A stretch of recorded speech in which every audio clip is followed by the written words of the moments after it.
13 कन्याएं धर्म को ब्याही गई। धर्म की मूर्तिमान नाम की कन्या के गर्भ से नरनारायण भगवान का जन्म हुआ, जो आज भी बद्री विशाल में विराजमान है।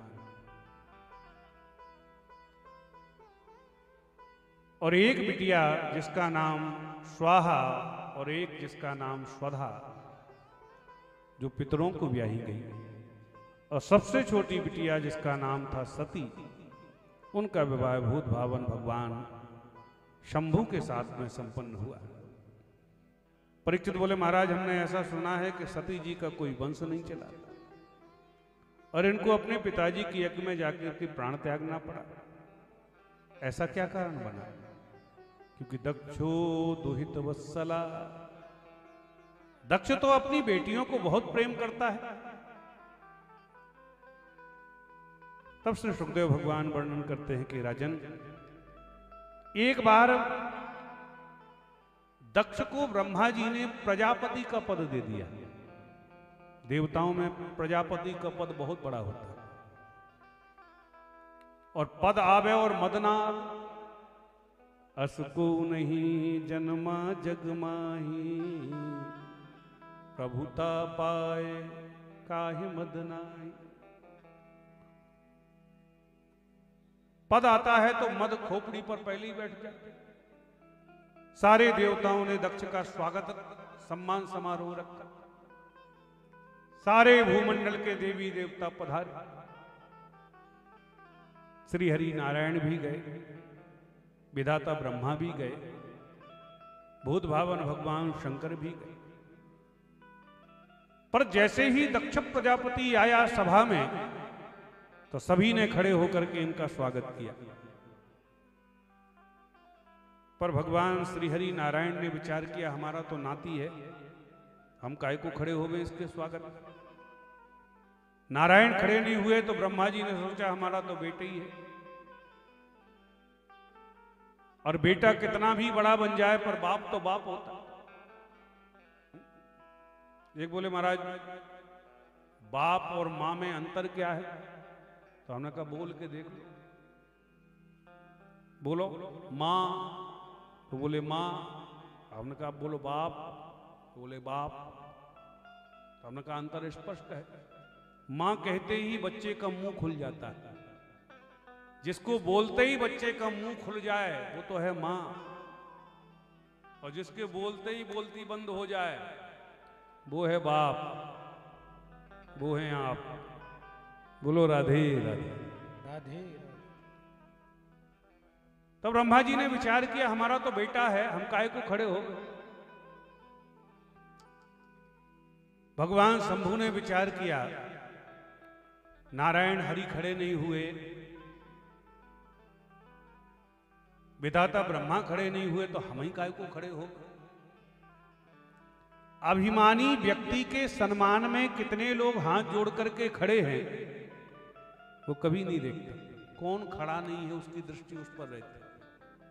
दक्ष प्रजापति ने देखा, भगवान के ऊपर नजर गई, चलो वो तो प्रभु हैं। विधाता ब्रह्मा खड़े नहीं हुए, वो पिताजी हैं, पर इस शंकर को तो खड़ा होना चाहिए था। ये तो हमारे बेटे समान है। मैंने अपनी मृगलोचना कन्या का विवाह इसके साथ में किया है, पाणी मरकट लोचना। अब तो दक्ष प्रजापति भोले बाबा को गालियां देने लगा। सभासदों से कहता है, ध्यान रखो, शूरताम ब्रह्मर्षियों में सहदेवा सहाग्न्या साधुनाम ब्रवतम वित्तम नाज्ञानम नान चमत्सरा। याद रखो, सब सभा में सबको ही निमंत्रण देना चाहिए। एक भी असभ्य आ जाता है तो सभा का आनंद ही किरकिरा हो जाता है। अब तो सब एक दूसरे को टुकुर टुकुर करके देखने लगे। इन देवताओं की सभा में असभ्य कौन है? तो कहता है, इधर उधर क्या देखता है, ये दिखाई नहीं देता शंकर? अरे इसको सभ्यता कहां से आवे? प्रेतावासेषु घोरेषु, भूत प्रेतों के साथ में रहता है, गर्मा गर्म चिता का पाउडर लगाता है, सांप बिच्छू ततैयों का आभूषण पहनता है।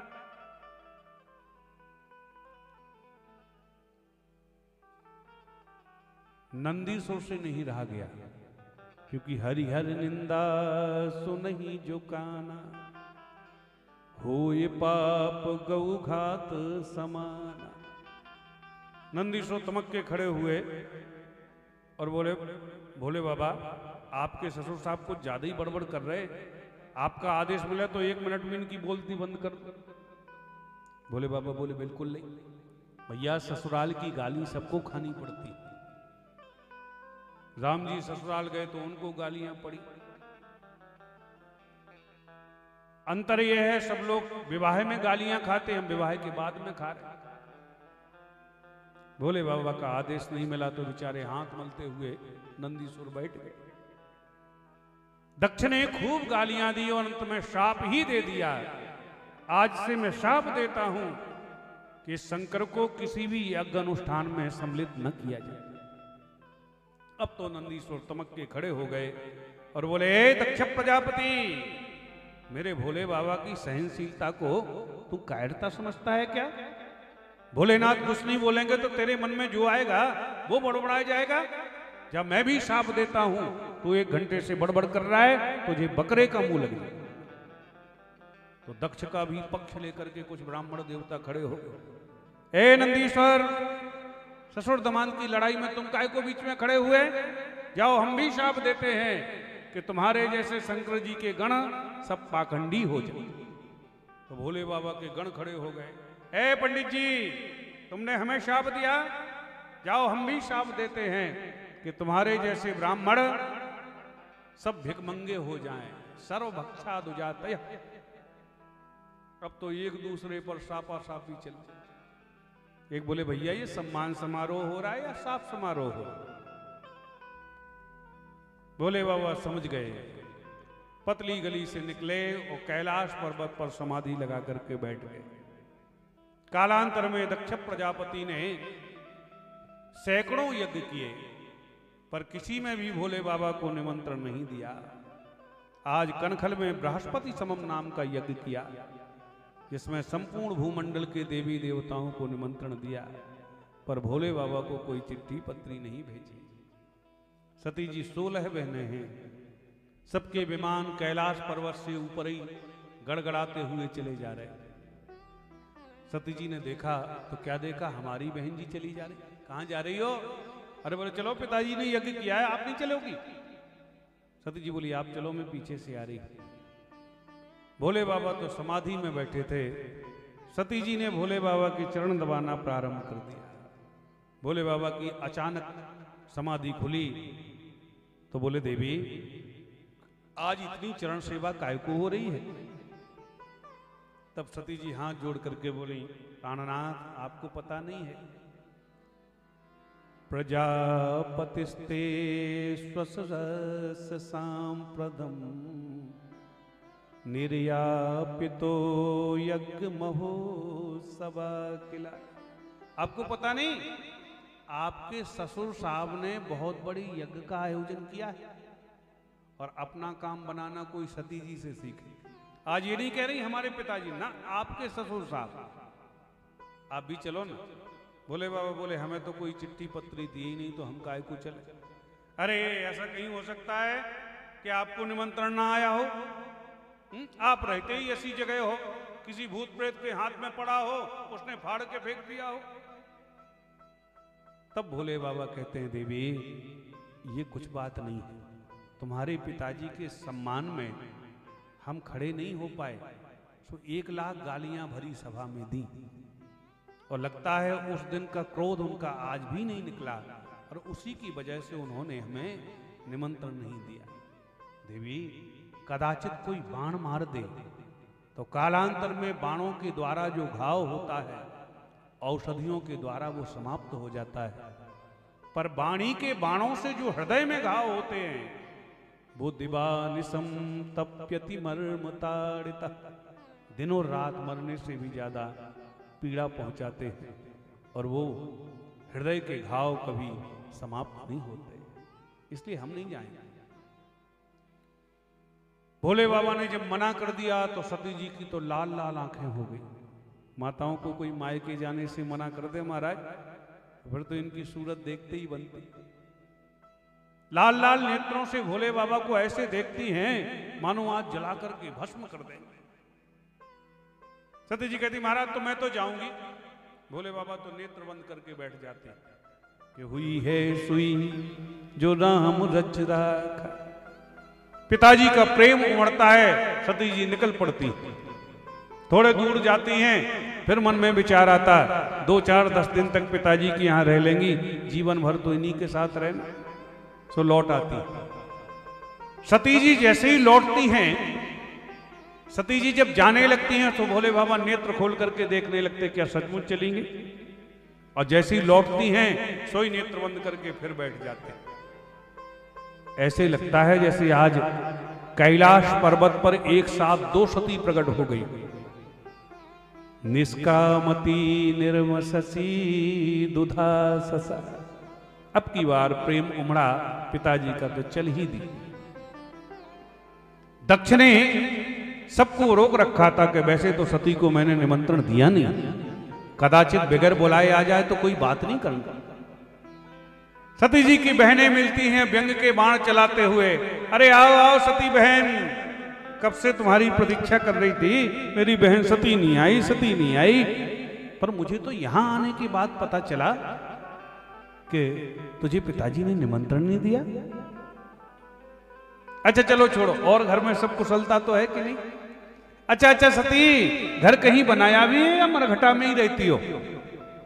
और बताओ जीजा जी कपड़े अपड़े पहनने लगे या नंग धड़ंग ही घूमते? तब चित चढ़्यो जो शंकर कहू।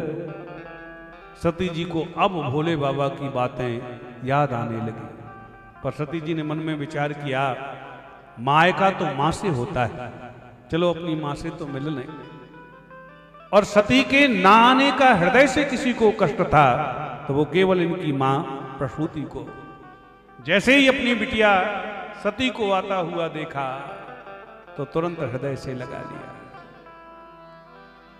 सादर भले ये मिली एक माता, सादर भले है मिली एक माता, सादर भले ये मिली एक माता, सादर भले है मिली एक माता, भगिनी मिली बहुत मुस्काता, भगिनी मिली बहुत मुस्काता, भगिनी मिली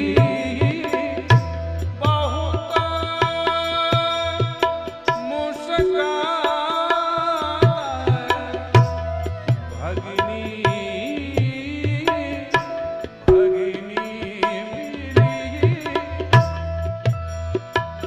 बहुत मुस्काता, भगिनी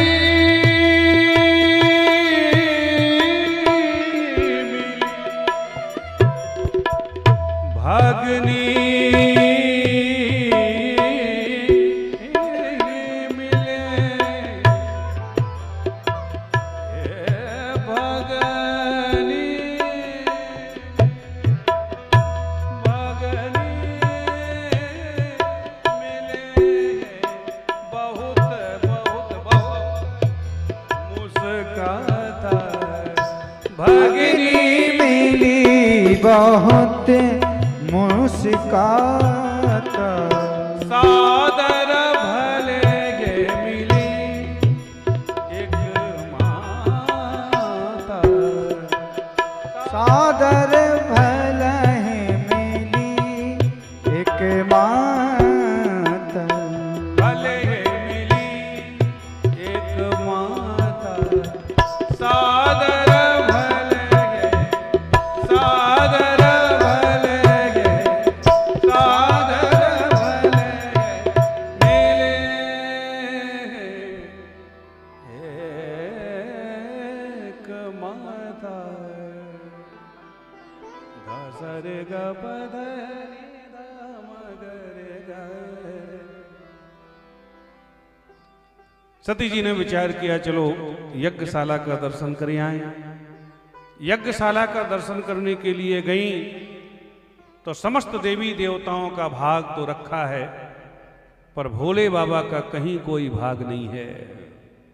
तब तो सती जी क्रुद्धित हो गई और दक्ष प्रजापति को ही डांटने लगी। अरे दुष्ट दक्ष,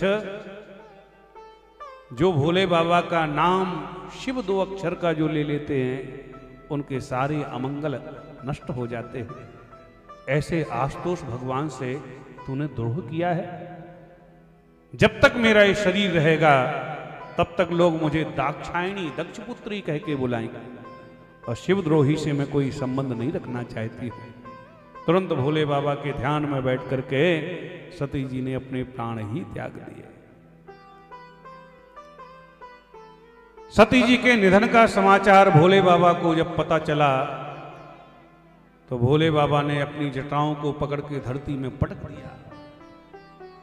जटाओं से वीरभद्र नाम का गण प्रकट हो गया, हाथ जोड़ के कहता है, भोलेनाथ तम किम करोमि थी, क्या करूं? तब भोले बाबा ने आदेश दिया, दक्षम सयज्ञम जहि मत भटानाम तमग्नि रुद्र भटांशको में। जाओ दक्ष को यज्ञ सहित तहस नहस कर दो। चारों तरफ से भूत प्रेतों की मंडली दक्ष के यज्ञ में पहुंच गई। पकड़ पकड़ करके महाराज एक एक का चित्रवध किया और अंत में दक्ष प्रजापति को पकड़ के जकड़ के मुंडी मड़ोड़ के यज्ञ कुंड में स्वाहा। सारे यज्ञ को विध्वंस करते हुए भोले बाबा के गण तो लौट करके भोले बाबा के पास में आ गए और जितनी यज्ञशाला में ब्राह्मण देवता गए थे तो किसी के दांत टूटे, किसी के नेत्र फूटे, भृगु जी की दाढ़ी नोच ली। सब रोते रोते ब्रह्मा जी के पास में पहुंचे। ब्रह्मा बाबा दक्ष के यज्ञ में भाग लेने के लिए गए थे, तो भाग तो कुछ नहीं मिला, शरीर का ही भाग चला गया। ब्रह्मा जी बोले, काय को गए थे? जब भगवान नहीं गए, मैं नहीं गया, शंभू नहीं गए, तुम लोग काय को? देवता बोले, महाराज अब खाई सो खाई, आगे खाएं तो राम दुहाई, अब तो कुछ करो। ब्रह्मा जी बोले, हम क्या करें? अब जो कुछ करेंगे तो भोले बाबा ही करें। चलो भोले बाबा के पास। ब्रह्मा जी सभी देवताओं को लेकर के भोले बाबा के पास में पहुंचे। भोलेनाथ बट वृक्ष की छांव में बैठे हुए थे। जैसे ही ब्रह्मा बाबा को आता हुआ देखा तो तुरंत भोले बाबा ने खड़े होकर के ब्रह्मा जी के चरणों में प्रणाम किया, क्योंकि रिश्ते में ब्रह्मा जी भोले बाबा के पिताजी। कस्य यथैव विष्णु, जैसे बामुन अवतरित होकर के तो भगवान के रूप में आए, पर कश्यप जी के बेटा बने तो बामुन भगवान उनको प्रणाम करते। ब्रह्मा जी ने समस्त देवताओं को इशारा दिया, चले आओ। इस समय भोले बाबा का माथा ठंडा है। सब भोले बाबा के शरण में आए, सबने प्रणाम किया। भोले बाबा ने पूछा, भाई ये हाल तुम्हारा कैसे हो गया? सब रोते हुए बोले, भोले बाबा कुछ मत पूछो, आपके ससुराल का प्रसाद है। ब्रह्मा जी बोले, महाराज आपकी ससुराल के यज्ञ में गए थे, वहां से ये हाल होकर के आया, अब कुछ कृपा करो इनके ऊपर। तब तो सब देवता भोले बाबा की स्तुति करने लगे। आप भी कर लीजिए। कर्पूर गौरम कर्पूर गौरम कर्पूर गौरम कर्पूर गौरम करुणावतारम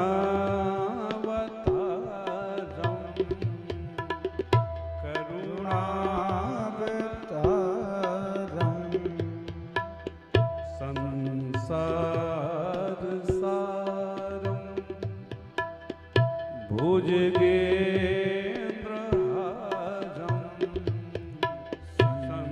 संसार सारम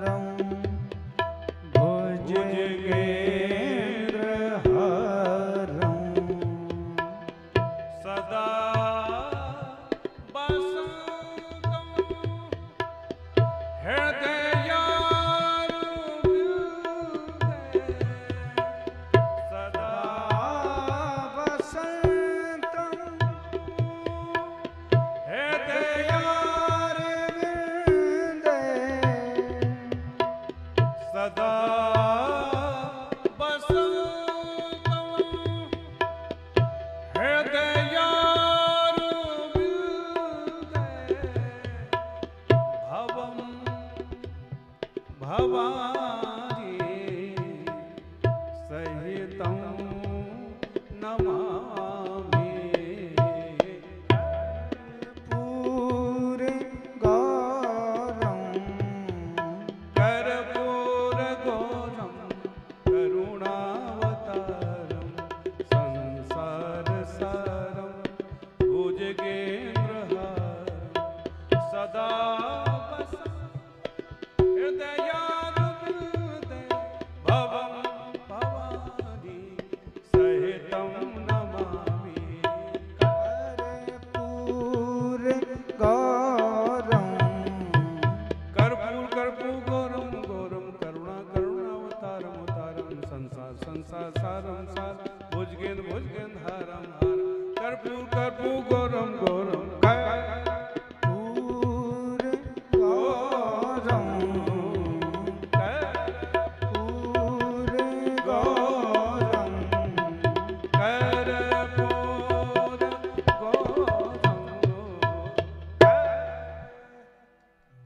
भोले बाबा प्रसन्न हो गए और सभी को भोले बाबा ने वरदान दिया। सबने प्रार्थना करी, भोलेनाथ अब चल करके यज्ञ को भी संपन्न कर दीजिएगा। भोले बाबा बोले उसमें तो हमें भाग मिला नहीं, हम काय को भागे। तब सभी देवताओं ने कहा महाराज हम आज संकल्प करते हैं कि यज्ञ में जो भी अवशिष्ट भाग बचेगा उस पर भूत भावन भगवान शंभु आपका ही अधिकार होगा। भोले बाबा बोले चलो जोई राम सोई राम। तुरंत भोले बाबा आए, कहाँ हैं यजमान जी? तो क्या देखा कि यजमान का धड़ तो ये पड़ा है, सिर गायब है।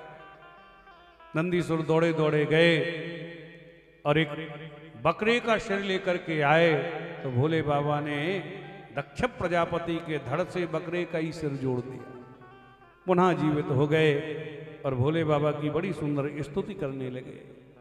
भूयानुग्रह अहो भवता कृतो में। हे भोलेनाथ मैं बहुत उद्दंडी हो गया था, मेरी उद्दंडता पर अंकुश लगाने के लिए आपने मुझे दंड दिया है। अब स्तुति तो कर रहे हैं पर मुंह तो लगा है बकरे का। सो बकरे जैसी आवाज में बड़बड़ बड़बड़ करके बोल रहे। भोले बाबा को हंसी आ गया और तभी से भोले बाबा के जितने भक्त हैं वो भोले बाबा की स्तुति करने के बाद बकरे जैसा सिर हिला के बम बम बम बम करके बोलते। इसका मतलब समझते हो? इसका मतलब यही है कि बम बम करके जब हम सिर हिलाते हैं तो भोले बाबा को अपने ससुर साहब याद आ जाते और भोले बाबा प्रसन्न हो जाते। बोलो भक्त वत्सल भगवान की जय। कालांतर में सती मैया ने शैलपुत्री बन के कठोर तपस्या करके पुनः भूत भावन भगवान शंभु को प्राप्त किया।